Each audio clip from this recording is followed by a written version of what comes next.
공직사회도 업무 생산성 향상과 일가정 양립을 위해 출퇴근 시간을 탄력적으로 조정하는 유연근무제가 시행 중입니다. 그런데 대전 일부구청 공무원들이 유연근무제를 신청해놓고 출퇴근 시간을 제대로 입력하지 않은 것으로 드러났는데 징계는 훈계 수준에 그쳤습니다. 김태욱 기자입니다.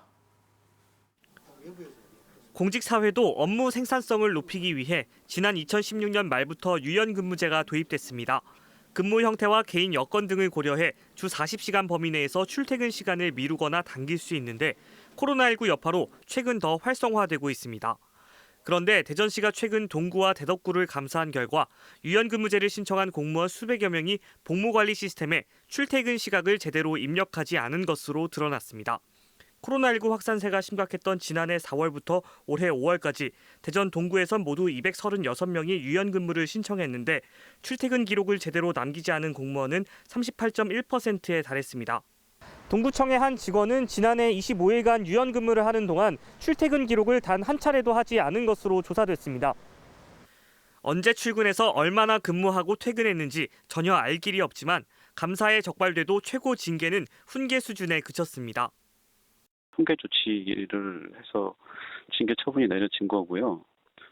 나머지 전체 유연근무 대상자들한테는 이제 출퇴근 공무 기록을 잘 하라고 하게끔 공문이 내려간 거죠. 대덕구 역시 지난 2017년 3월부터 지난해 12월까지 473명이 유연근무를 신청했는데 3분의 2가량인 320명은 제대로 출근했는지 확인할 길이 없습니다. 교육도 했는데도 이제 사람이 바뀌고 하다 보니까 그리고 또 이 보고관리 시스템이 내가 이제 꼭 찍었어야 되는데 잊어버리고 못 찍는 사람도 있었고.